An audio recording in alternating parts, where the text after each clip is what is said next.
You're listening to Skeptoid. I'm Brian Dunning from Skeptoid.com. Defusing India's Ancient Atomic Blasts.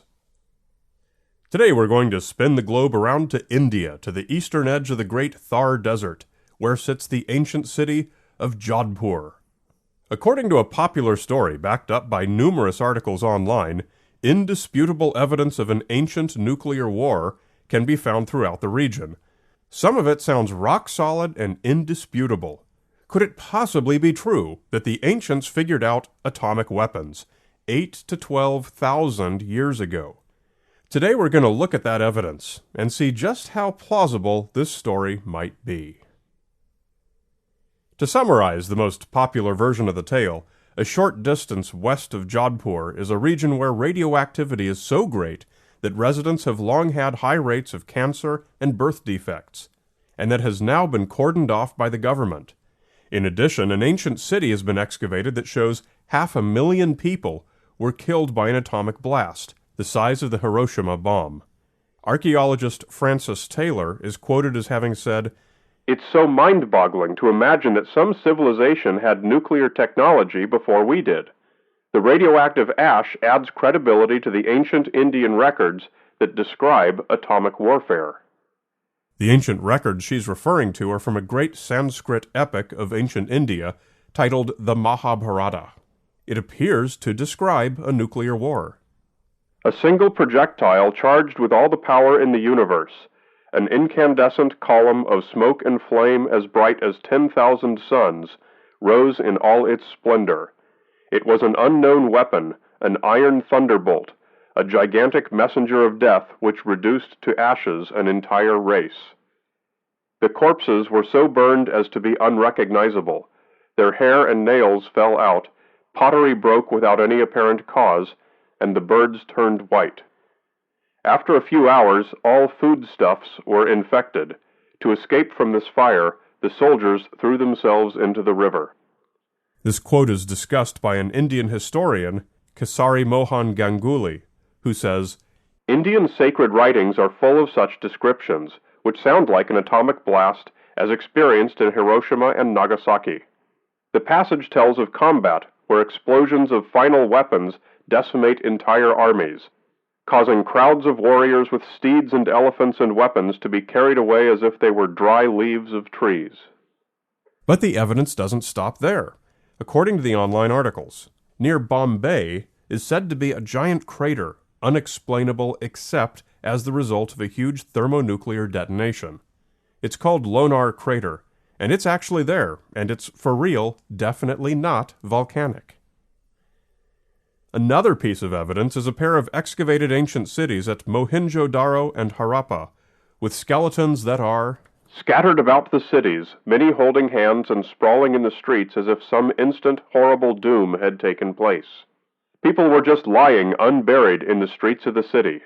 These skeletons are among the most radioactive ever found, on par with those at Hiroshima and Nagasaki.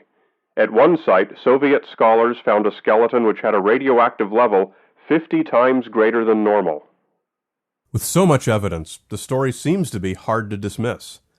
But quite obviously, ancient atomic weapons are unimaginably inconsistent with human history.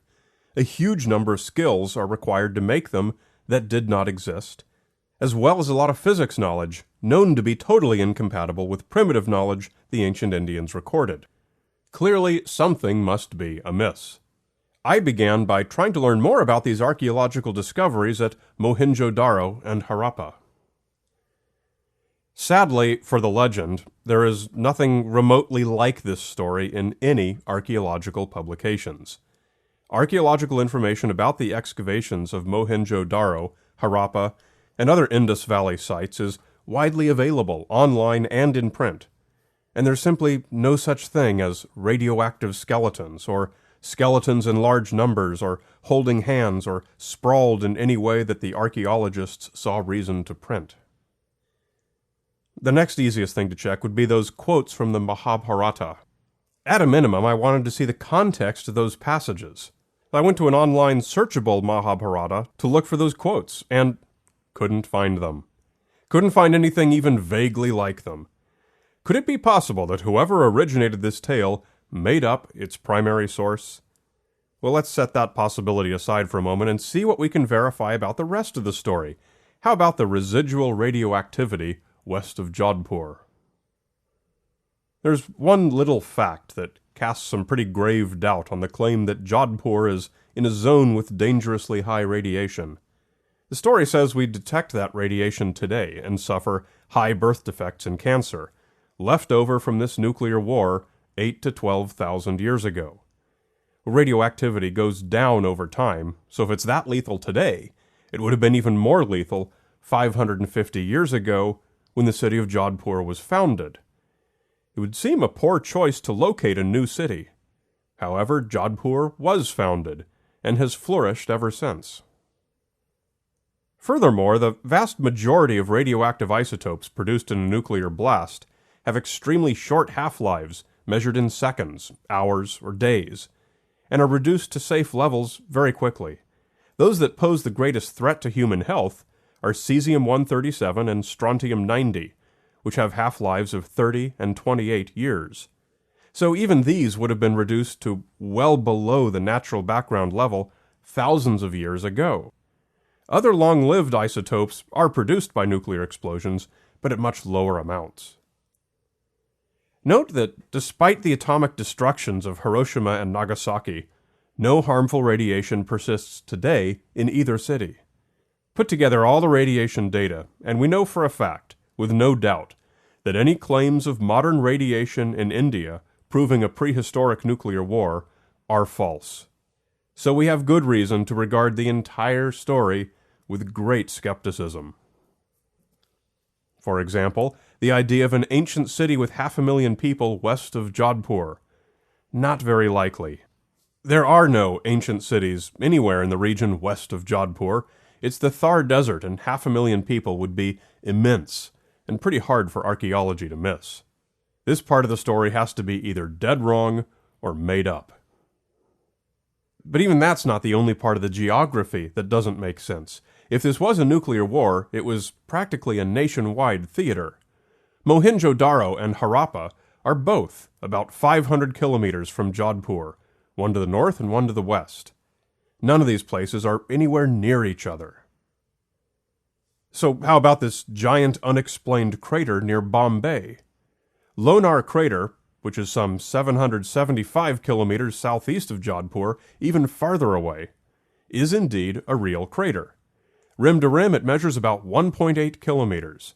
It is blasted out of thick layers of volcanic basalt, deposited over the plateau 66 million years ago. If the crater was indeed formed by a nuclear blast 8 to 12,000 years ago, dating techniques should make this easy to determine.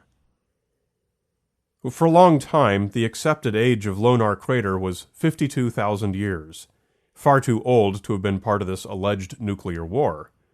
This had been determined by thermoluminescence dating, which tells us when the sample was last molten.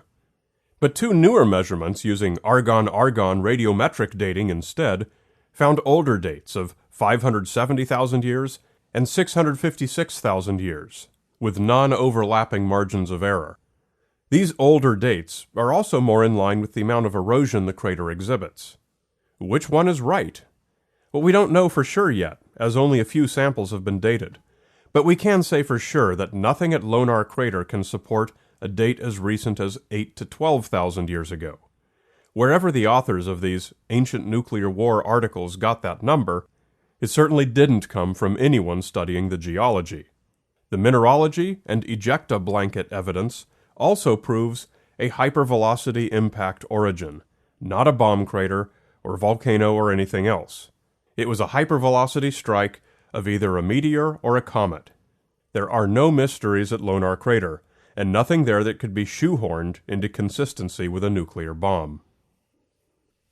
It looks like every part of this story is fabricated. So where did it come from? Of the many copy-and-paste plagiarizations of the same article found online, only a few give any source, and that source is given as the World Island Review from January 1992.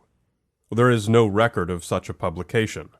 Nevertheless, we can still find Case 0, the original posting of this mysterious article, which was made to an alternative news website called KeelyNet in September 2000, but has since been removed.